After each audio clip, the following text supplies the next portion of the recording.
wabarakatuh.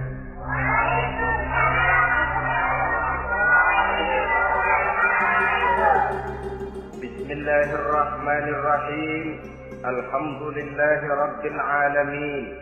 Wassalatu wassalamu ala asyrafil anbiya'i wal mursalin sayyidina wa maulana Muhammadin wa ala alihi wa ashabihil mujahidin at-tahirin, amma ba'du. Bapak-bapak, ibu-ibu, saudara-saudara kaum muslimin rahimakumullah. Pada pertemuan terdahulu kita telah membicarakan bagaimana memilih jodoh menurut tuntunan agama Islam. Maka pada pertemuan kali ini pembicaraan akan kita tingkatkan kepada bagaimana membina mahligai rumah tangga bahagia dengan menitik beratkan pembicaraan kepada kewajiban bersama baik sebagai suami maupun sebagai istri. Banyak rumah tangga bahagia tercapai apa yang menjadi cita-cita dan tujuan.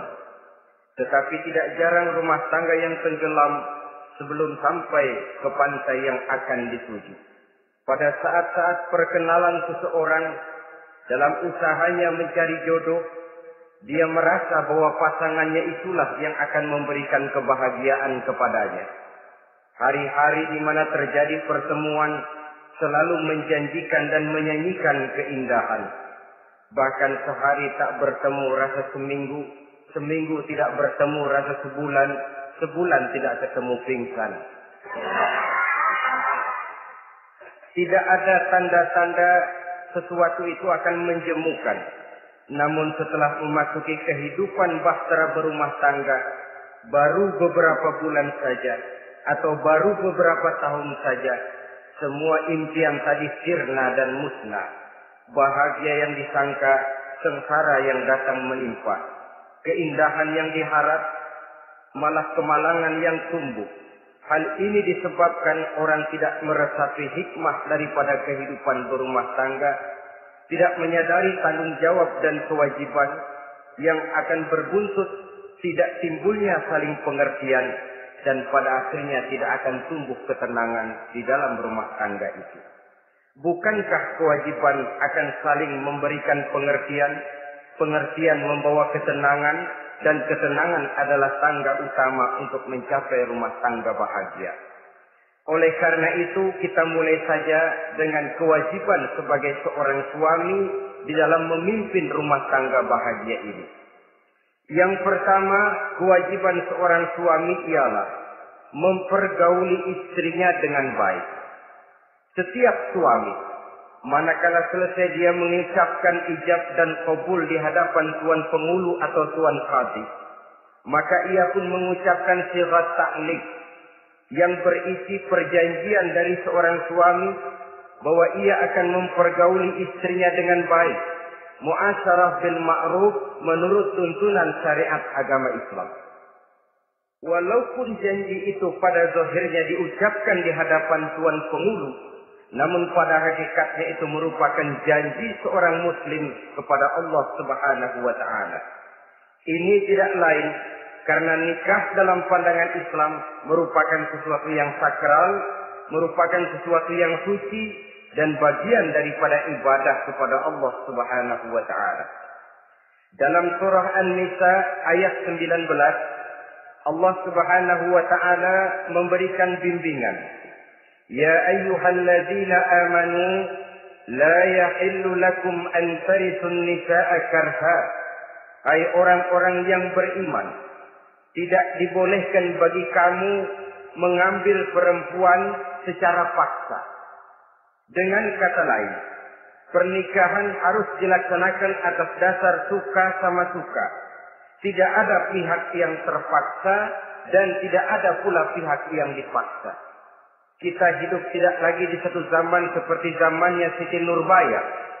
Walaupun barangkali cinta memang bisa timbul setelah pernikahan, tetapi akan lebih baik kalau sebelumnya telah diawali dengan saling kenal mengenal, saling memahami latar belakang masing-masing untuk memudahkan timbulnya saling pengertian. Wala ta'diluhunna litadhhabu bi ba'di ma ataitumuhunna illa an ya'tina bi fahishatin mubayyinah. Dan jangan kamu mempersulit mereka karena ingin mengambil kembali sebagian dari apa yang telah engkau berikan kepada mereka, kecuali apabila mereka telah nyata-nyata melakukan perbuatan-perbuatan yang keji. Wa ashiruhunna bil ma'ruf, dan pergaulilah istri-istrimu itu dengan baik. Fa in karihtumuhunna, kalau kamu merasa tidak suka kepadanya, bersabarlah. Fa asa an takrahu syai'an wa yaj'alallahu fihi khairan katsira, karena boleh jadi kamu tidak menyukai sesuatu, padahal Allah menjadikan di dalam sesuatu yang kamu tidak sukai itu kebaikan yang banyak bagimu. Ini merupakan tuntunan umum betapa seorang suami harus mempergauli istrinya dengan baik, mu'asyarah bil ma'ruf, menurut tuntunan syariat agama Islam. Karena bagaimanapun hak milik seorang suami terhadap istrinya adalah milkul manfaat, milik untuk mengambil manfaat, bukan milkul mutlak seperti seorang memelihara budak umpamanya, yang bisa dihitam putihkan, bisa dijungkir balikan, bisa diperlakukan sekehendaknya. Itu bertentangan dengan tuntunan agama kita. Adalah kewajiban seorang suami mempergauli istrinya dengan baik. Kemudian yang kedua, seorang suami harus menaruh perhatian, menjaga kehormatan, dan bila perlu turut membantu dan menolong pekerjaan istrinya. Menaruh perhatian sampai kepada hal-hal yang kecil, sehingga si istri merasa bahwa dia mendapat perhatian. Ada dia mengadu, ada tempat dia melarikan persoalan, ada tempat dia bercerita. Sejak dari tingkah laku, berpakaian, berperhiasan, make up, dan lain sebagainya. Karena tanpa ada perhatian dari seorang suami, biasanya istri akan menjadi malas, baik untuk bersolek, baik untuk membina dan mengatur rumah tangga, dan lain sebagainya. Apalagi tidak berat lidah untuk memuji perbuatan baik yang dilakukan istrinya, dan tidak mencela secara langsung perbuatan-perbuatan salah yang dilakukan oleh istrinya. Dia bisa menegur secara bijaksana dan dewasa. Saudara-saudara kaum muslimin, seorang sahabat bernama Salman Al-Farisi mempunyai adik perempuan yang kawin dengan Abi Dzar Al-Ghifari. Satu hari Salman datang menengoki adik perempuan ini di rumahnya. Dilihatnya adiknya, rambutnya acak-acakan, pakaiannya kumuh, pendeknya nggak enak dilihat. Salman memberikan nasihat, kau bersoleklah sedikit supaya suamimu betah di rumah. Kata istrinya, untuk siapa saya bersolek? Ya tentu untuk siapa lagi kalau bukan untuk suamimu. Kata adiknya, percuma saja, suami saya jarang di rumah. Kemana? Di masjid terus. Salman mengadukan hal ini kepada baginda Rasul. Lalu baginda Rasul mengatakan, inna likulli syai'in haqqun, segala sesuatu ada haknya. Allah ada haknya untuk disembah, istri pun mempunyai hak untuk dipenuhi. Melalaikan salah satu hak berarti melakukan kezaliman. Di sini kita melihat fungsi, karena kurangnya perhatian Abi Dzar Al-Ghifari terhadap istrinya akan mengakibatkan kemalasan si istri untuk mendandani dirinya sendiri. Dengan mendapat perhatian, apalagi tidak berat lidah, maka kegairahan dalam kehidupan berumah tangga rasa-rasanya akan sangat mudah terwujud. Kalau istrinya bersolek, kata suaminya, kau memang pandai milih warna. Walaupun barangkali warnanya norak betul. Tapi kalau pada saat itu seorang suami jujur, kan akan timbul pertengkaran. Kadang-kadang istri bersolek, suami apa katanya? Lu sih dandan mangga dandan sama. Ini kan sudah tidak menghargai, tidak menaruh perhatian. Udah dah, dandan gak dandan sama, gue kenyang melihatnya. Saudara hadirin yang saya muliakan, tidak menaruh perhatian. Sehingga si istri merasa tidak diperhatikan. Nah kalau sudah tidak diperhatikan, lihat saja. Jangankan dalam contoh seperti berumah tangga, apa saja. Seorang anak kalau sudah tidak merasa diperhatikan oleh orang tuanya, dia akan sewenang-wenang. Begitu juga seorang pegawai kalau sudah tidak merasa diperhatikan oleh atasannya, semaunya kerja.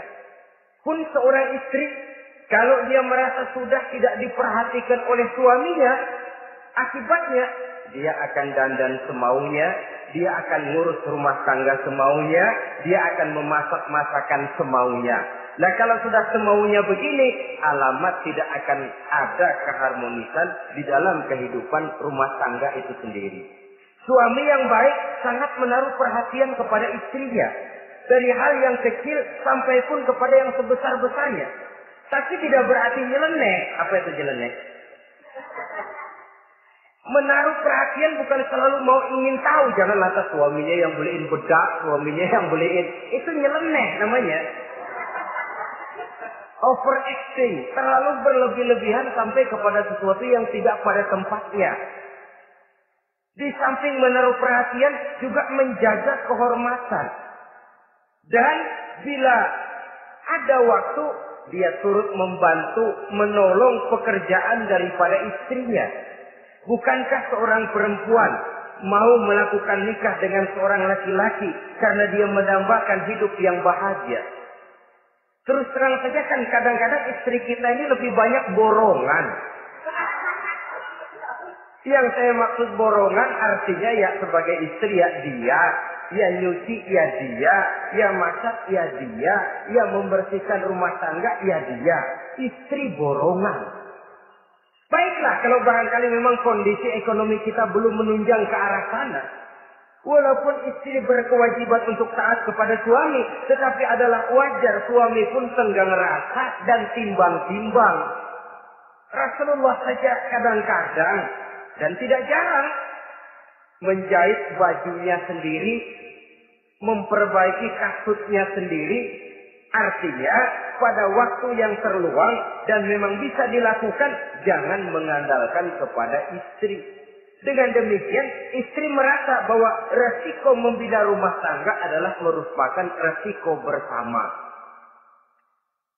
Saudara-saudara, yang ketiga, seorang suami yang baik memperhatikan yaitu tidak mengeluarkan kata-kata yang kasar. Sebab apa?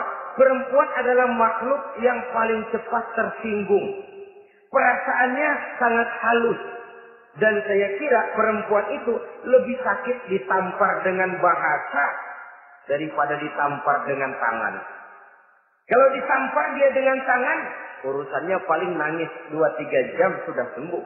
Tapi ditampar dia dengan kata-kata, ditampar dia dengan omongan, itu sangat menyakitkan hatinya. Seorang suami yang baik tidak mengeluarkan kata-kata yang menyinggung perasaan, kata-kata yang kasar. Dia pandai menggunakan kata-kata yang baik untuk menghidupkan rumah tangganya. Rasulullah seringkali memanggil Siti Aisyah itu dengan Humaira. Humaira dari kalimat ahmar yang kemerah-merahan. Sebab rupanya kulit Siti Aisyah itu kuning kemerah-merahan seperti tomat mengkel. Sehingga panggilannya Ta'ali ya Humaira, kemarilah wahai yang kemerah-merahan. Alangkah indahnya panggilan ini. Kadang-kadang kita mah jujur suami ini. Ketahuan istri bongkok, enak banget bongkok, sini loh.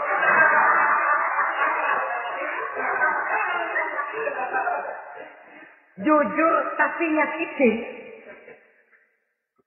Saudara-saudara, kadang-kadang inilah ya, bahasa perbuatan sangat besar pengaruhnya dalam menciptakan keharmonisan di rumah tangga.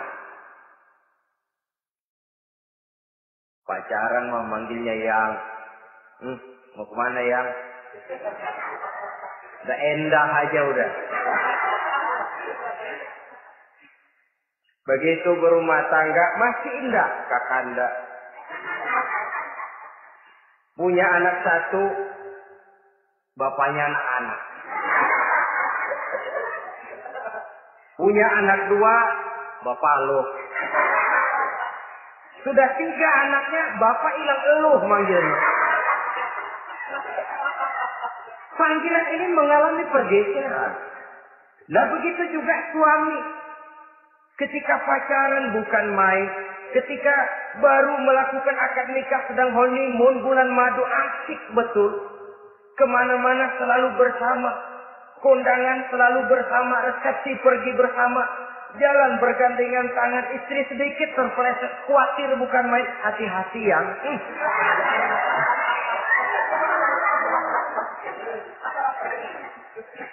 Sudah anak 3, istri ngajak kondangan, kata suami, lo pergi duluan aja dah.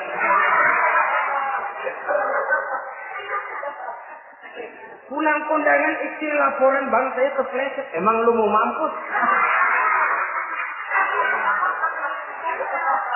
Kejam betul.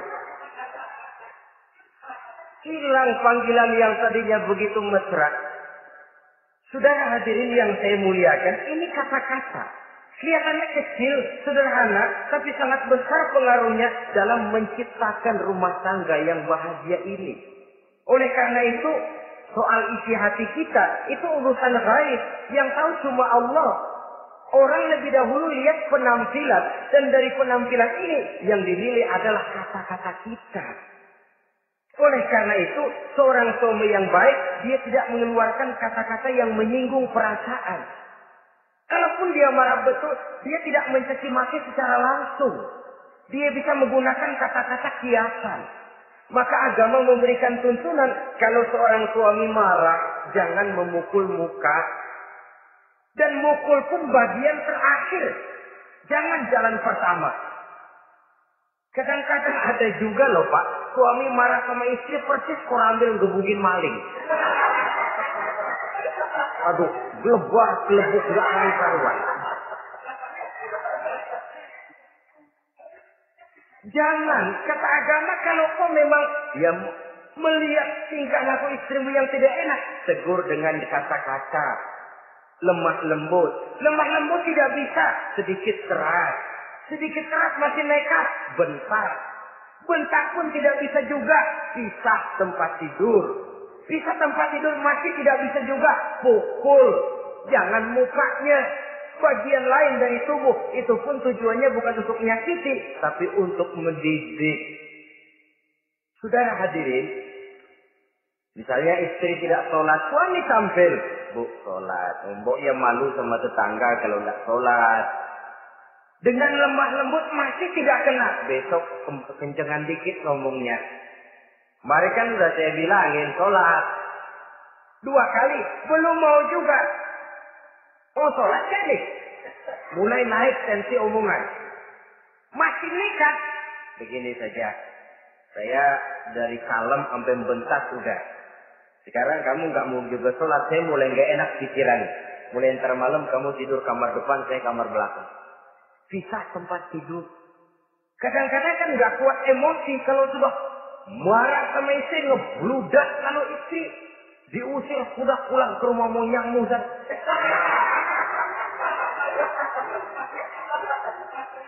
Kata agama jangan, kita tempat tidur saja. Sudah, kamu tidur kamar depan, saya kamar belakang. Pisah tempat tidur. Kenapa? Nanti malam kalau hujan turun, pikiran berubah, berasa perlu, tinggal pindah kamar. Secara psikologis, saudara-saudara. Jadi melalui processing. Oleh sebab itu, kata-kata sangat besar pengaruhnya di dalam membina kehidupan berumah tangga.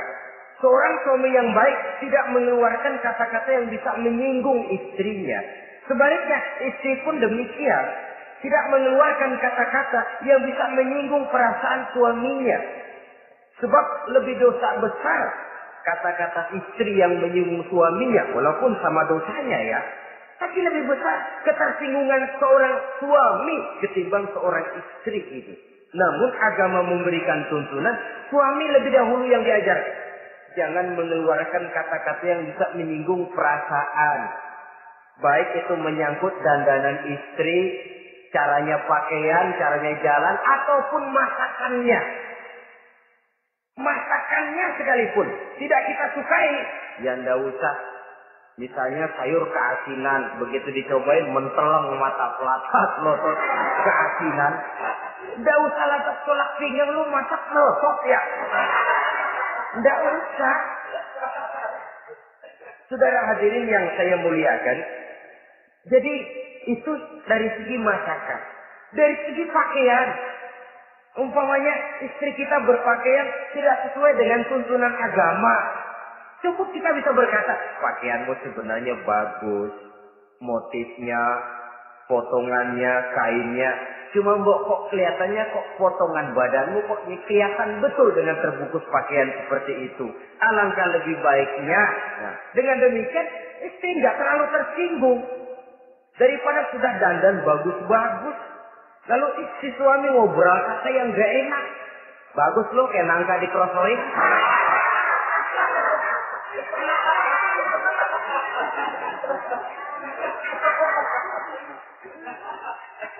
Allahu Akbar. Istri tentu saja tersinggung. Atau dia pakai budak berlebihan. Ya tentu dia pun begitu karena ingin ada kebanggaan. Suami jalan dengan dia merasa bangga. Tapi over. Budaknya berlebihan, lipstiknya berlebihan. Suami usil. Begitu mau berangkat kondangan, istrinya keluar nanya, mau main topeng monyet di mana?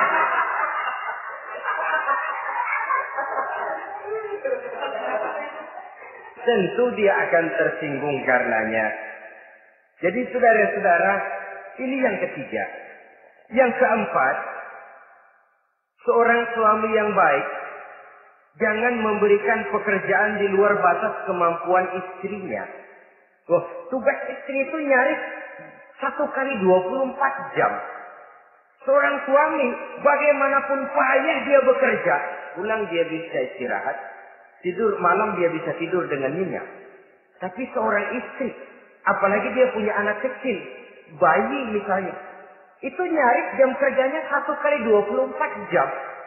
Sejak bangun tidur sampai tidur lagi, bahkan tidurnya pun selalu diusik oleh anaknya. Anaknya kalem, bapaknya musik.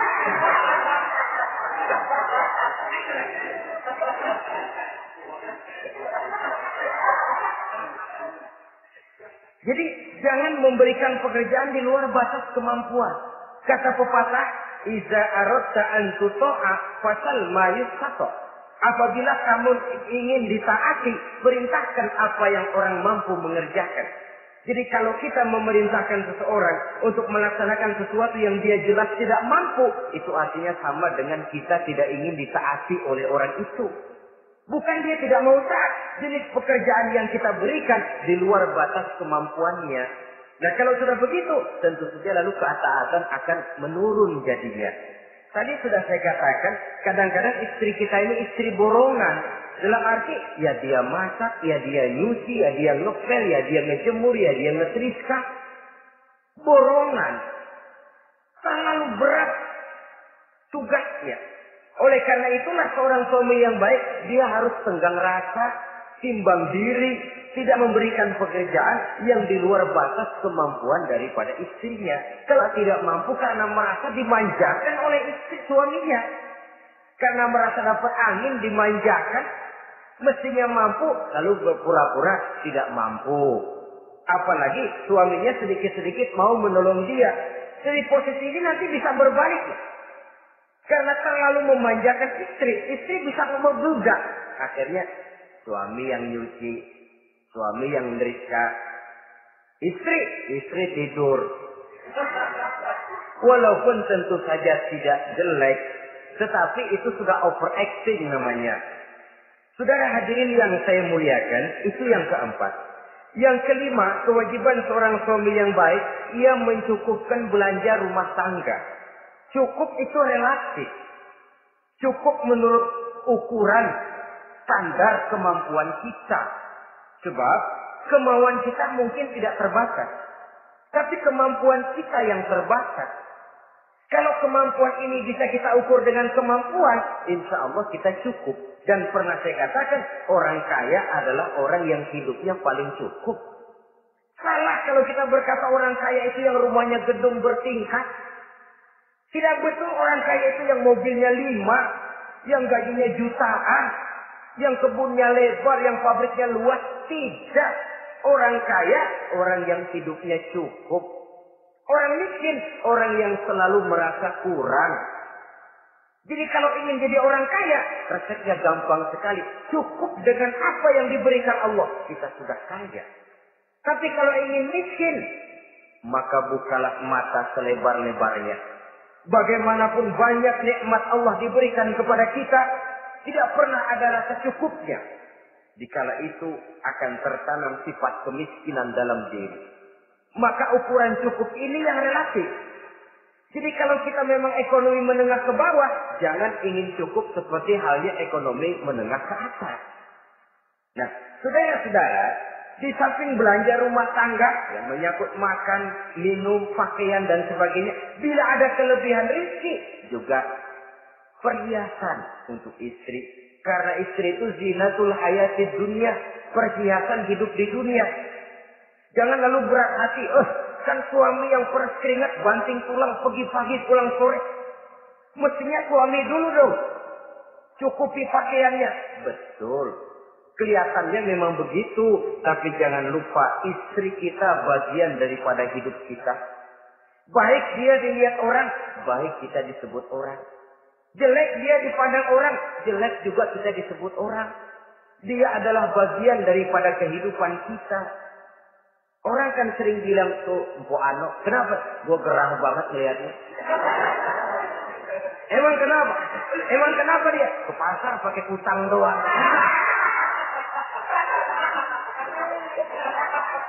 Kata temennya, terang aja dia kan binnya si Meun itu. Si Meun yang gak tahu apa-apa ikut kesebut-sebut. Istri adalah bagian daripada kehidupan kita. Zolim seorang suami, mentang-mentang dia merasa dia yang cari duit, lalu buat dirinya dia beli pakaian yang mahal-mahal. Istrinya cuma nggak karung doang dipakai. Istri adalah bagian daripada hidup kita. Baik dia dilihat orang, baik kita disebut orang. Jelek dia dilihat orang, akan jelek juga kita jadi pembicaraan orang. Ini tidak lain karena dia merupakan perhiasan bagi suami dan bagian daripada kehidupan seorang suami. Adalah satu perbuatan zolim misalnya, kalau seorang suami manakala dia beroleh rezeki parkir di restoran. Kalau tidak ada duit baru dia pulang ke rumah. Sementara dia enak makan makanan yang serba nikmat dan lezat di restoran yang serba ada. Istrinya di rumah cukup kangkung saja sama toge. Adalah satu perbuatan yang zalim dan istri berhak menuntut karena itu memang merupakan haknya. Begitu besar nilai pahala memberikan nafkah ini sampai Nabi dalam hadis yang diriwayatkan oleh Imam Muslim dan Ahmad bersabda, dinarun anfaqtahu fi sabilillah wa dinarun anfaqtahu ala rukbatin wa dinarun tasaddaqta ala miskin wa dinarun anfaqtahu ala ahlika a'zamuha ajran allazi anfaqtahu ala ahlika. Uang yang kamu belanjakan di jalan Allah, uang yang kamu belanjakan untuk membebaskan budak, uang yang kamu sedekahkan kepada orang miskin, dan uang yang kamu belanjakan untuk nafkah keluargamu, pahalanya itu lebih besar uang yang kamu belanjakan untuk nafkah keluargamu. Ya Allah. Jadi rupanya nilainya sedemikian besar. Saudara hadirin yang saya muliakan, ini kewajiban yang keempat. Yang kelima maksud saya. Yang keenam, kewajiban seorang suami. Dia berusaha untuk meningkatkan pengetahuan daripada istrinya. Membimbing. Sebab selain daripada berfungsi sebagai seorang suami, dia juga adalah guru daripada istrinya. Kalau dia tidak bisa membimbingnya secara langsung, setidaknya doronglah istrinya untuk ikut menghadiri pengajian, majelis-majelis taklim, bergaul dengan ustazah-ustazah, sehingga terdapatlah peningkatan pengetahuan. Paling kurang pergaulannya bertambah luas, cakrawala pandangannya juga tidak jadi sempit karenanya. Sebaliknya, peluang ini pun harus dimanfaatkan oleh istri dengan sebaik-baiknya, dengan niat yang ikhlas keluar dari rumah untuk mencari ilmu pengetahuan. Yang repot kadang-kadang dari rumah berangkat ngaji, sampai di pengajian suaminya diakur-akurin. Atau tetangganya jadi bahan gunjingan. Ngajinya cuma setengah jam, ngomongin orangnya sejam setengah. Ini malaikat bingung, kacau amat ya orang. Ini yang kadang-kadang menimbulkan hal-hal yang negatif. Padahal keluarnya dari majelis taklim, keluarnya dari pengajian. Tapi karena di pengajian yang dilihat adalah gelang temennya, anting temennya, rantai temennya, lalu walaupun nggak tahu belaga, tahu baru dapat berita burung, katanya si Anu, oh iya anu.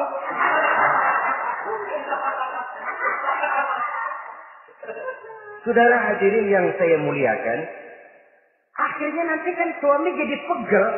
Duh, kok disuruh ngaji bukan mikir bener, pulang malah gua digonggong-gonggong minta gelang, bagaimana? Rupanya tidak memanfaatkan peluang yang diberikan itu seperti yang seharusnya. Jadi kalau memang seorang suami tidak bisa membimbing istrinya dalam arti meningkatkan ilmu pengetahuannya, doronglah dia, berikan kesempatan untuk menghadiri pengajian, majelis-majelis taklim yang akan lebih membuka nuansa pergaulan, lebih meluaskan pandangannya, dan ada refreshing. Nah, ini penting. Apakah kita suami ini pernah membayangkan bagaimana kalau kita 1 kali 24 jam mesti ada di rumah saja? Tiap hari menghadapi yang itu juga. Apa tidak timbul kejenuhan? Kalau kita begitu, apa istri kita juga tidak begitu? Karena itu sangat bijaksana kalau ada waktu luang, Boya ajaklah istri dan anak-anak makan di rumah makan. Kalau ada kelebihan rezeki loh ini ya. Tapi jangan maksa-maksa. Karena terlalu ingin lalu ngutang dulu sama teman. Itu juga nggak betul. Niatnya baik, cuma ngutangnya itu nanti yang jadi nggak betul. Ya, refreshing, relax, santai. Apa itu ke Taman Safari, apa itu ke Bogor. Supaya istri ini merasa ada selingan dalam hidup. Tidak jenuh, tidak monoton. So kalau dia jenuh, akhirnya kan, wah ublek-ublek di depan dapur mulu. Saudara hadirin yang saya muliakan, kejenuhan ini pada suatu saat kan akan meledak. Nah, kalau meledak tanpa tersalurkan, dia akhirnya akan mencari saluran sendiri. Iya kalau positif, kalau negatif, inna lillahi wa inna ilaihi raji'un jadinya. Oleh karena itu, seorang suami yang baik berkewajiban meningkatkan pengetahuan istrinya. Sebab boleh jadi istri tidak melaksanakan kewajiban karena tidak tahunya. Nah kalau istri nggak tahu, jangan digoblok-gobloki. Mestinya dibimbing, diberikan kesempatan ngaji. Kamu sih disuruh gini aja kok nggak bisa, memang goblok aku ini. Memang bukan dibimbing malah digoblok-gobloki. Lalu istri kan apa ya? Bahasa Prancisnya nelongso. Apa nelongso? Narik diri. Apa katanya? Gue tahu lu goblok, lu gak kawin sama gue. Nah.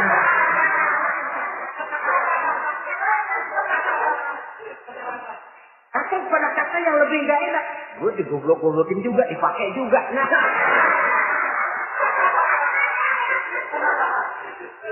Kan lebih gak enak lagi tuh.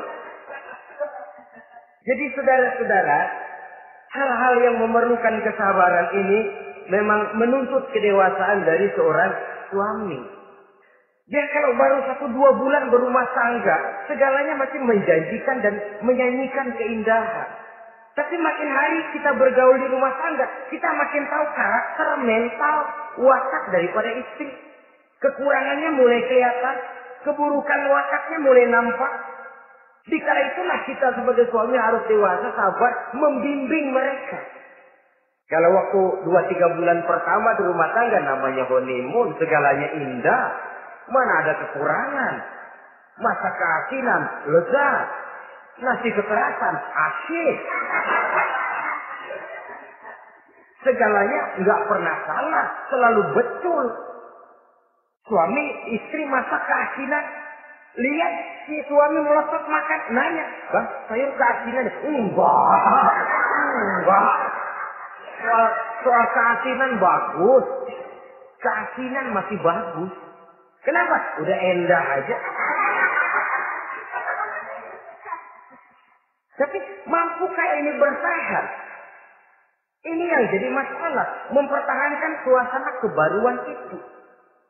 Saudara hadirin yang saya muliakan. Yang ketujuh, kewajiban suami ini. Suami yang baik memberi kesempatan kepada istri untuk nengok. Bersilaturahmi dengan orang tuanya, kerabatnya, atau tetangganya. Walaupun nanti ya, istri tidak boleh menggunakan ini secara salah. Karena apa? Karena orang tua dan mertua itu cuma istilah. Hakikatnya ya sama. Yang mertua ya orang tua. Ya apalagi orang tua. Itu cuma satu istilah. Perbedaan istilah tidak harus menyebabkan kita berbeda sikap. Jangan kalau mertua yang datang, suami curiga. Kalau istri didorong-dorong. Babe itu datang. Babelu katanya. Lalu belum apa-apa sudah buruk sangka. Biasa babelu. Biasa katanya. Nah, biasa ini sudah gak enak. Biasa datang bawa jeruk pulang minjem duit. Allahu Akbar. Ini kan sudah menanamkan rasa gak enak.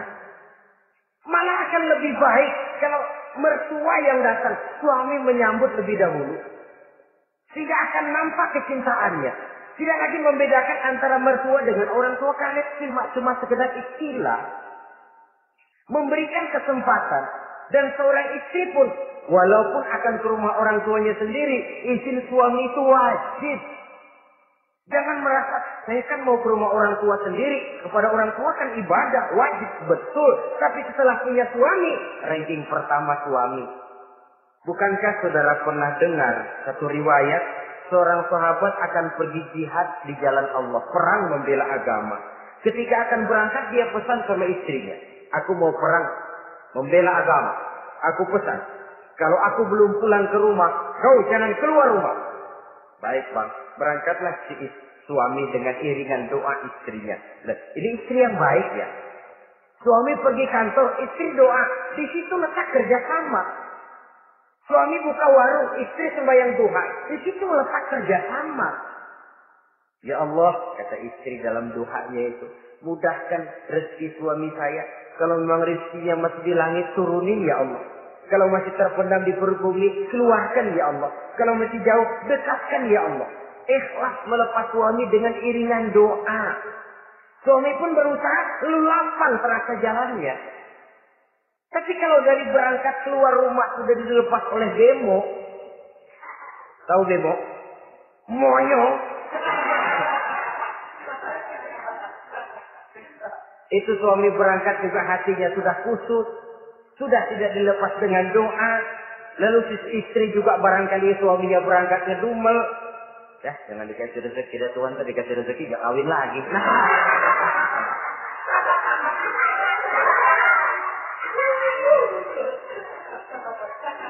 Kalau sudah semacam ini yang terjadi, bukankah masing-masing yang berangkat pikiran kusut, yang melepas pun pikiran gak enak jadinya. Di situ letak kerjasama. Saudara hadirin, setelah suaminya ini pergi, datang utusan dari orang tua si istri tadi. Assalamualaikum Bu, waalaikumsalam. Ada apa? Orang tua ibu sakit keras, ibu diminta datang. Ya Allah, suami saya baru saja berangkat. Istri suami saya bilang kalau dia belum pulang perang, saya nggak boleh keluar dari rumah. Tolong sampaikan maaf saya kepada orang tua saya belum bisa datang karena suami saya pesan begitu. Pulang utusan ini. Besok balik lagi. Gimana? Aduh Bu, orang tua ibu makin parah. Kelihatannya nggak ada harapan, datang dah sebelum menghembuskan nafas yang terakhir. Suami saya belum pulang. Saya nggak berani keluar rumah sebab begitu pesannya. Sudah, pulang saja. Saya ikut doa, mudah-mudahan orang tua cepat sembuh. Besoknya hari ketiga utusan ini datang lagi. Bagaimana? Sudah meninggal Bu. Barangkali sebelum dikubur ibu masih mau ketemu. Maaf saja. Bagaimanapun berat hati saya, suami saya belum pulang. Pesannya tadi begitu. Ini rupanya utusan kesel. Ini orang sama orang tua sendiri gini-gini amat. Lalu lapor kepada baginda Rasul. Apa jawab beliau? Baginda Rasul malah berkata, dosa orang tua yang meninggal ini sudah diampuni oleh Allah karena dia mempunyai anak perempuan yang begitu taat kepada suaminya. Allah Akbar. Jadi ketaatannya kepada suaminya ini diberikan satu ganjaran oleh Allah mengampuni dosa orang tuanya yang sudah meninggal. Jadi jangan merasa mentang-mentang mau ke rumah orang tua sendiri selonong boy. Selonong boy, masa bodoh laki mau tahu nggak tahu, pokoknya gua ke rumah orang tua gua sendiri. Jangan lupa setelah berumah tangga ranking urutan pertama suami, setelah itu barulah orang tua. Saudara hadirin yang saya muliakan, begitu juga istri yang baik mendapat izin dari suaminya. Bu, tolong ambilin uang di dompet, sudah izin. Istri yang baik dompetnya dibawain. Ini saja bang, ambil sendiri. Nanti saya ambil 10.000, merasa kurang 20.000, lagi ambil saja sendirilah. Lain dengan istri yang nyelongcong, lagi pergi mandi, dompet acak-acakan.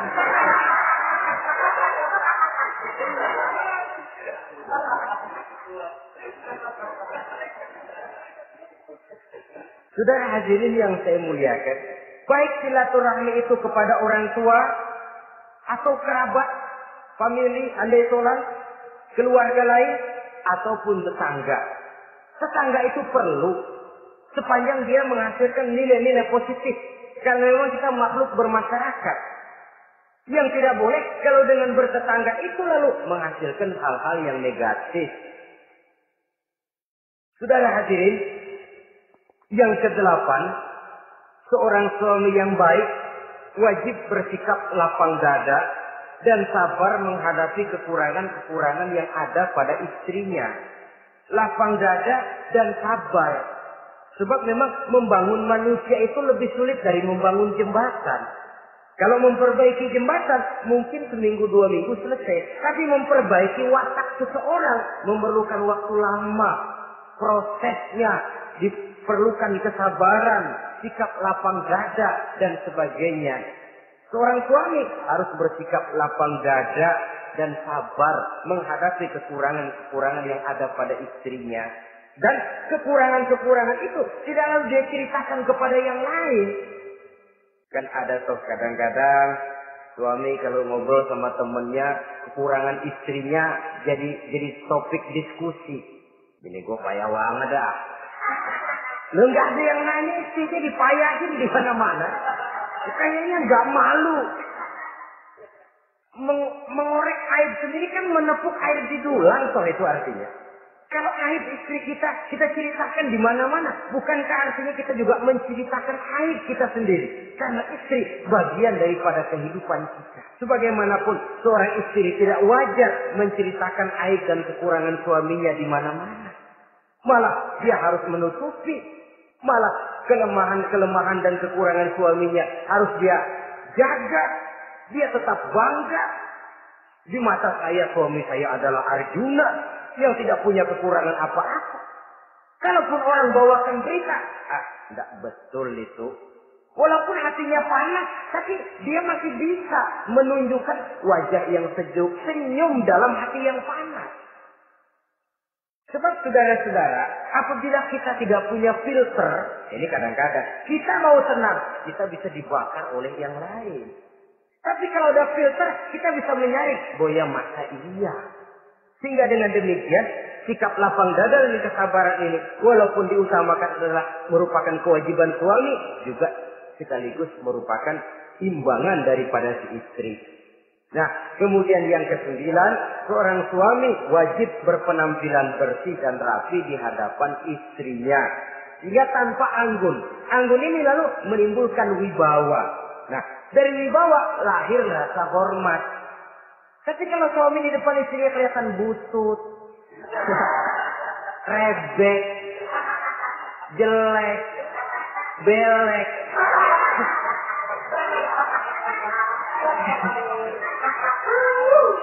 kata istrinya jodoh gua apes aja.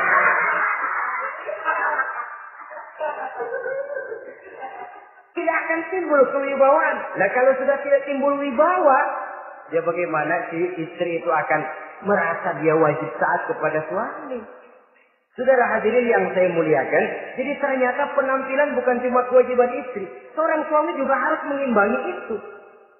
Sehingga dengan demikian, keterasian dalam kehidupan di rumah tangga itu akan terasa jadinya. Nah, inilah pada prinsipnya kewajiban daripada suami. Lalu kemudian apa kewajiban istri? Yang pertama, saudara-saudara, terutama ibu-ibu tentu, istri itu berkewajiban untuk taat dan patuh kepada suaminya. Sepanjang perintah suaminya itu tidak untuk bermaksiat kepada Allah. Jangankan amalan yang mubah, amalan yang sunnah saja tidak diizinkan oleh suami, masih dikerjakan oleh istrinya. Dosa. Itu amalan sunnah. Misal saja ini ya. Suami kebetulan ngambil cuti. Hari Senin ada di rumah. Begitu malam Senin, kata si istri, "Bang, besok kan hari Senin, saya mau puasa sunnah." Karena istrinya santri, biasa puasa Senin Kemis. Kata suaminya, "Lu tega amat, gua tumben perek Senin." Senin ada di rumah lalu mau puasa, gua lu suruh ngapain?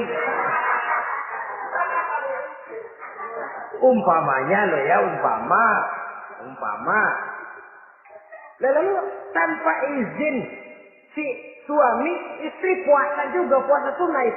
Bukan saja tidak mendapat pahala, malah dosa hukumnya. Ini amalan sunnah. Apalagi tibang pergi arisan. Apalagi tibang pergi tetangga. Amalan sunnah tidak mendapat izin daripada si suami, dosa untuk dikerjakan. Dengan pertimbangan tadi, dia tumben cuti hari Senin. Istri dadakan puasa, lah suami nganggur total.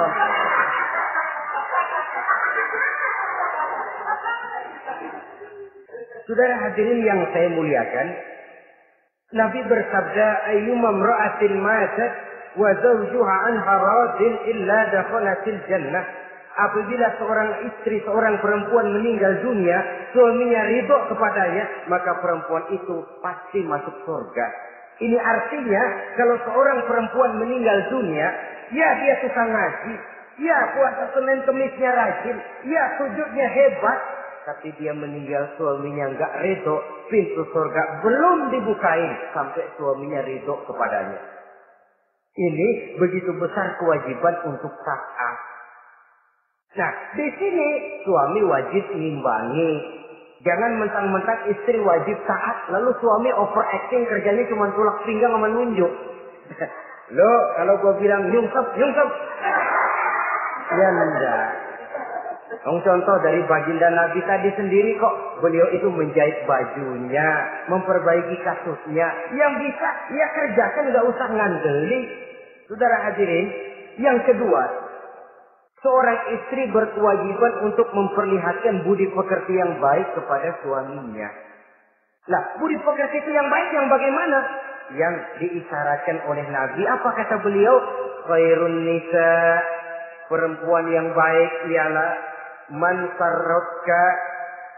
sarratka iza absorta, yaitu yang mengembirakan kamu apabila kamu memandang kepadanya. Satu, ini termasuk budi pekerti yang baik. Apabila dipandang oleh suaminya, dia pandai menyenangkan, menggembirakan hati suaminya. Jadi, tolong ibu-ibu, jadilah istri yang siap pakai. Nah, itu tuh. Itu istilahnya. Anytime already, standby. Ya. Apabila dipandang, dia sanggup menggembirakan hati suaminya. Suami pulang dari pasar dagang rugi, istrinya tampil. Itulah bang, romantikanya dagang. Mbak ya sekali-sekali rugi. Apa Mbak ya selalu untung? Gelombang laut saja pasang surut. Nah, suami kan merasa ada air penyejuk. Ini termasuk menggembirakan.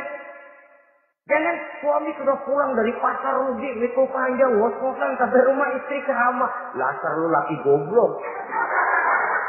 Dagang pakai rugi. Ini kan suami sudah di pasar rugi, sampai rumah digoblok-goblokin. Nah itu nanti ya efeknya suami itu kalau sudah istri nggak menyenangkan hatinya di rumah, si suami itu kena penyakit yang istilah sekarang ini penyakit broken home. Nah, penyakit nggak betah di rumah. Mestinya dia kumpul di rumah, lah dadakan di pos ansip ya kongkok. Sampai subuh lagi, sampai subuh. Sampai subuh. Saudara hadirin yang saya muliakan, pandai menggembirakan, menjadi penghibur. Usaha suami gagal, dagangnya rugi, gairahnya bekerja menurun. Di saat itu istri tampil jadi pengimbang yang baik. Sehingga dengan demikian istri suami lalu merasa ada sedikit air penyejuk. Apabila dipandang, dia pandai menyenangkan hati suaminya. Bagus kalau seorang istri pada saat ada suaminya di rumah dia berdandan. Dan suaminya tidak di rumah dia apa adanya. Dan keliru besar. Sebab dandannya seorang istri dengan niat untuk menyenangkan hati suaminya merupakan ibadah. Saudara hadirin, ciri yang kedua dari budi pekerti yang baik seorang istri itu apa? Wa tuti'aka iza amarta. Kalau diperintah, dia taat kepadamu.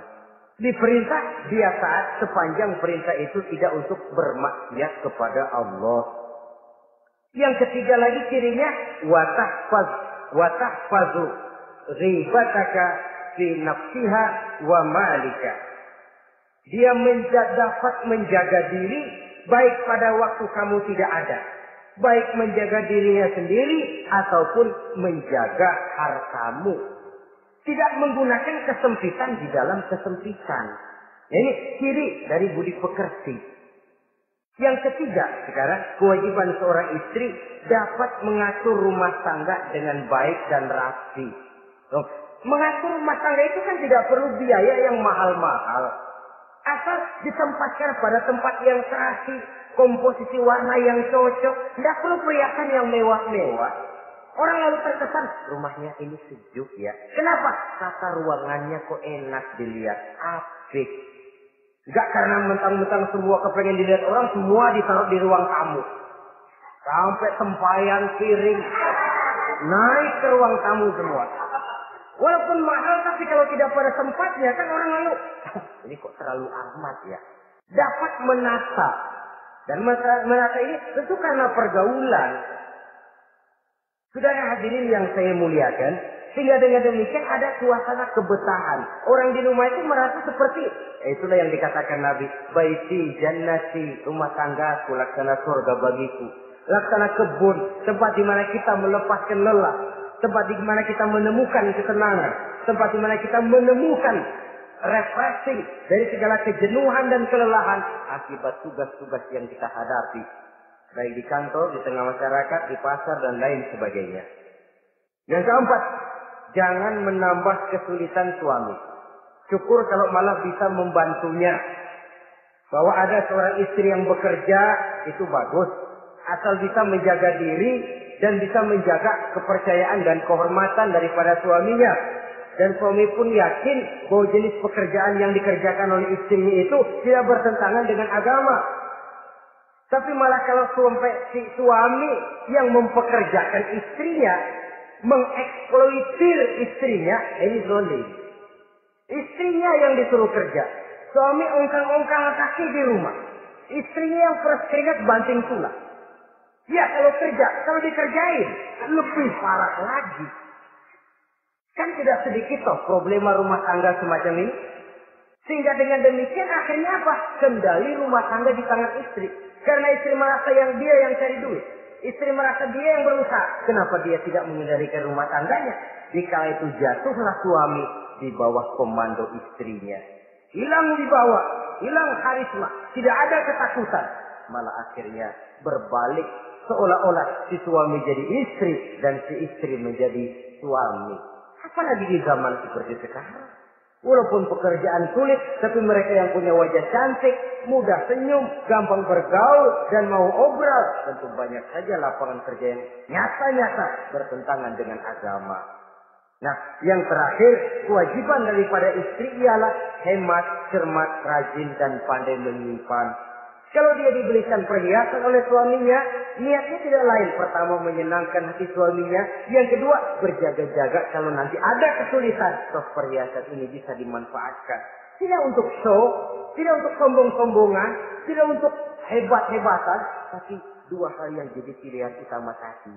Dengan sikap hemat, cermat, rajin, dan pandai ini, menyimpan, memanfaatkan, dan menggunakan, maka nilai ekonomi di rumah tangga insya Allah akan mengalami stabilnya. Dengan demikian, saudara-saudara, secara sepintas, kewajiban suami dan istri sudah kita bicarakan. Dengan saling melaksanakan kewajiban akan timbul saling pengertian. Dari pengertian akan timbul ketenangan. Dari ketenangan insya Allah akan terwujud rumah tangga yang bahagia. Insya Allah nanti pembicaraan akan kita lanjutkan yang mengenai kewajiban bersama dan kewajiban orang tua terhadap anak-anaknya. Mudah-mudahan ini bermanfaat. Terima kasih atas perhatian saudara. Mohon maaf atas segala kekurangan. Usikum wa nafsi bitaqwallah. Wassalamualaikum warahmatullahi wabarakatuh. Waalaikumsalam warahmatullahi wabarakatuh.